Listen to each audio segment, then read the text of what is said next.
We call it a new form of evil on the world. It's never been done by any government in the past, to take a large group of its own people and say, we're going to kill you without any kind of a trial, and we're going to sell your vital organ parts. An individual from the United States or Canada, for example, could anticipate undergoing transplantation on a specified date. It's a crime against humanity. It's abhorrent, and it needs to stop.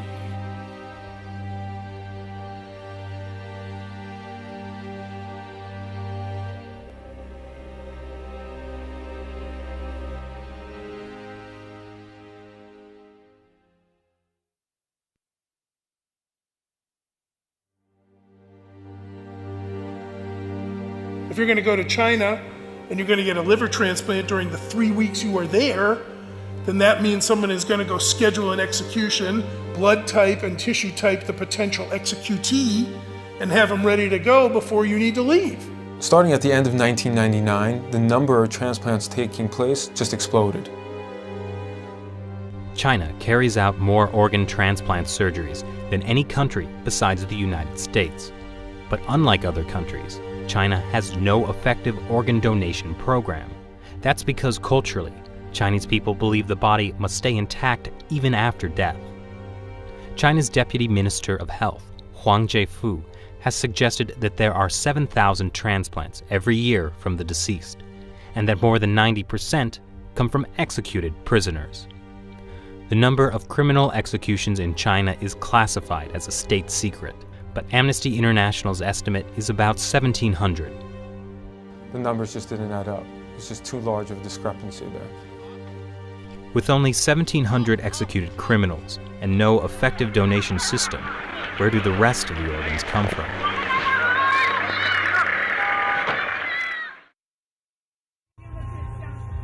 Zhao Shuhuan was put in a Chinese labor camp because she practices Falun Gong. 我每到一个劳教所，他都会让我们检查身体，给我们抽血验血。每个劳教所都是。 We estimate that in the period between 2000 and 2005, there are 41,500 transplants which have no other explained source. I'm absolutely convinced that over a long period from 1999 onwards, organ harvesting from prisoners has been taking place, especially with Falun Gong. 他领了到他那个马三家教养院有医院呢。 那个医院就是做我真理解好像就是验尿啊抽干戈。 Doctors would come into the camps, they would look in their eyes, they would examine their organs with ultrasound and the like, and they were the only people in these camps who were medically examined thoroughly. In 2006, two Canadians, international human rights lawyer David Matas and former Secretary of State for Asia Pacific David Kilgore, started to investigate allegations of forced organ harvesting in China. They found at least 52 points of circumstantial evidence, including websites of Chinese hospitals offering matching organs in less than a week.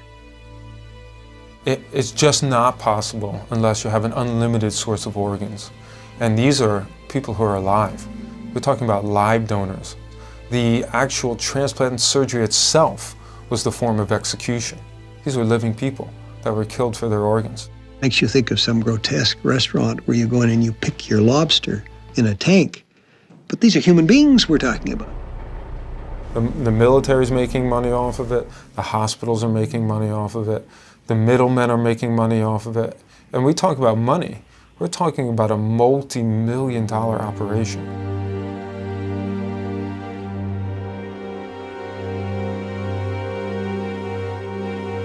Journalist and author Ethan Gutman decided to carry out his own independent investigation.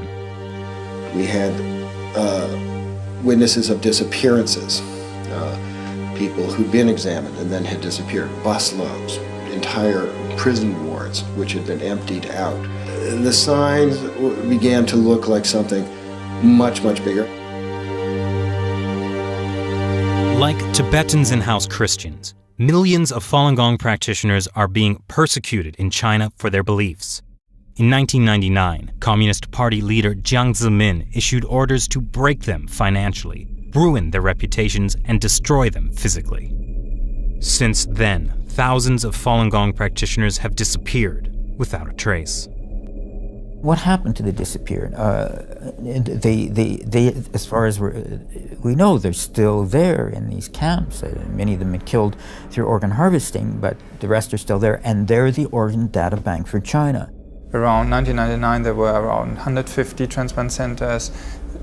6-7 years later, they had 600 transplantation centers. This is an increase by 300% within such a short period of time without an organ donation program. Military hospitals get watched in China, okay? There is nothing they can do without the party central taking note of what they're doing. Was this run by triads? No. This is run by the state. This was murder, and it came from the state. This is a crime against humanity. We should do our best to identify those specific individuals who are engaged in this and put them on the list of people who deserve to be brought to justice. In 2006, when this came out and we realized that they were killing prisoners of conscience for their organs, it was doctors that took the front line in trying to stop this. Every day there are a dozen of people that are executed or killed for organs in China. So we have to bring out the message, we have to inform medical doctors to stop this practice. But it's not only the medical community that's getting informed.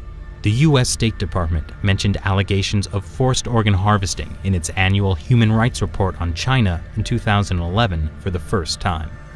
On October 3rd, 106 U.S. congressional representatives signed this bipartisan Dear Colleague letter to the State Department, demanding they reveal information on organ harvesting that they may have obtained from their sources in China. This barbaric human rights abuse must be stopped, but to stop it, we first have to further expose it.